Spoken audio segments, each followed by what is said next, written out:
Okay, well, in the last week we've gotten a ton of related rate word problems. So what does that tell us? We need to do more related rate word problems. And so here's the first of them. We have, let me read the whole problem statement, then I'll analyze it, and then we'll solve it. It says, a pulley is suspended 13.5 meters above a bucket. A rope runs over the pulley tied to the bucket. A worker holds one end of the rope 1.5 meters at a constant height above the ground. The worker walks away from the pulley at 1.6 meters per second. How fast is the bucket rising when the worker is 9 meters away from the bucket? So now we've translated this into a little diagram. Here's the bucket, here's the pulley. So we're told that this is a pulley height is 13.5 meters, but the guy is holding it 1.5 meters up. So the net result is we have 12 meters height here. And the guy is 9 meters away from the vertical point where the pulley is located. We're going to call that distance D. And then we also have this length here because he's holding the rope here. Here's the guy with his hand.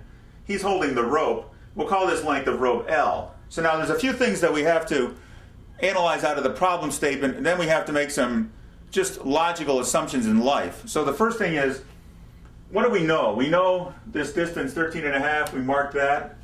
We know the 1.5, that's simple. It says the worker walks away from the pulley at 1.6 meters per second. Now, whenever you see a unit, meters per second, you can immediately make an assumption about what that represents, right? That's some kind of derivative with respect to time. Meters per second, something over seconds, derivative with respect to time. And then it says how fast is the bucket rising. Fast is another key word. The radar, boop, boop, should be going off. This is another derivative with respect to time. Is the bucket rising when the worker is 9 meters away? So one of the other things that we know is that this 1.6 meters per second is how fast he's walking, right? So dt is 1.6 meters per second. And we're asked to find how fast the bucket's rising, which is going to be our value here, h. So we want to find dh dt. So right off the bat, I'm going to write that up here. Find dh dt. So now we have to look at units and signs to make sure everything's good. The meters are throughout, seconds are throughout. It says, how fast is the bucket rising, right? So if the bucket's rising, that we would think that would be a positive number. But in reality, as the bucket rises, h is going to get smaller. So we're going to have to do a unit switch on the final answer because we want, obviously, dh dt to be less than 0 because this is going to be getting smaller, decreasing. But nevertheless, the bucket's rising, so our answer is positive. We can't have a rising bucket going at a negative speed. Okay, so that's just a little analysis on the problem. So here we have a drawing. Let me try to translate this into a little bit more simplified drawing, and then we'll solve it. So we have a triangle. This is D. This is H. This is L. We know that this is 12. We know that this is 9. Well, 12 to 9, that ratio should set off another buzzer in your head, because if we have 12 and we have 9, divide 12 by 3, you get 4. Divide 9 by 3, you get 3. Therefore, this is going to be 3 times 5, right? So it's a 3, 4, 5 triangle in disguise. So now all we have to do is use Pythagorean's theorem. So we can say that h squared, let me start here and then I'll go over here. H squared plus d squared equals L squared. Now, we're only asked to find this rate, dh dt. So solving this for one of these variables would not be of use to us in getting to the answer as fast as possible. We can take this expression right here and implicitly differentiate it. So then if I do d dt of this whole thing, then I get 2h dh dt from the chain rule plus 2d dd dt equals 2L dl dt.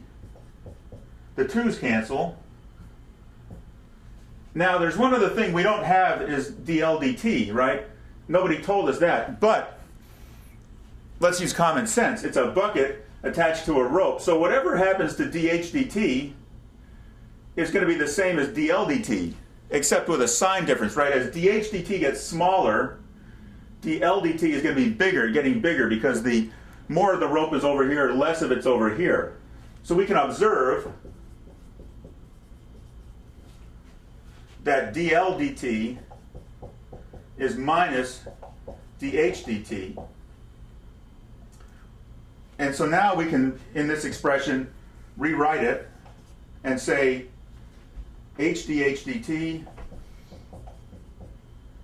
plus d dd dt equals L dl dt, so minus L dh dt.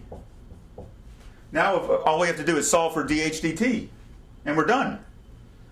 So we have here dh dt is going to be minus d dd dt divided by, it's going to be h plus L.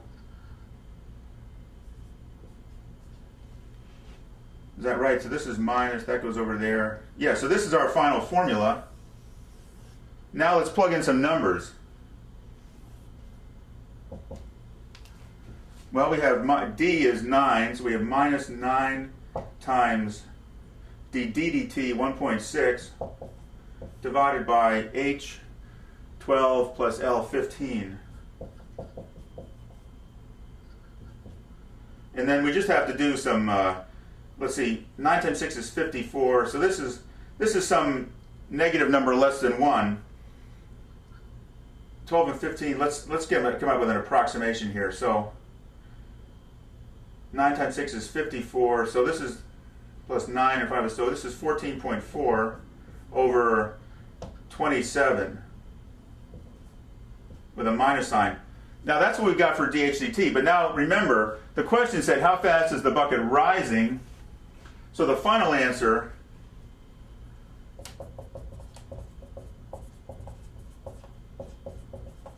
is going to be a positive number, 14.4 over 27 meters per second.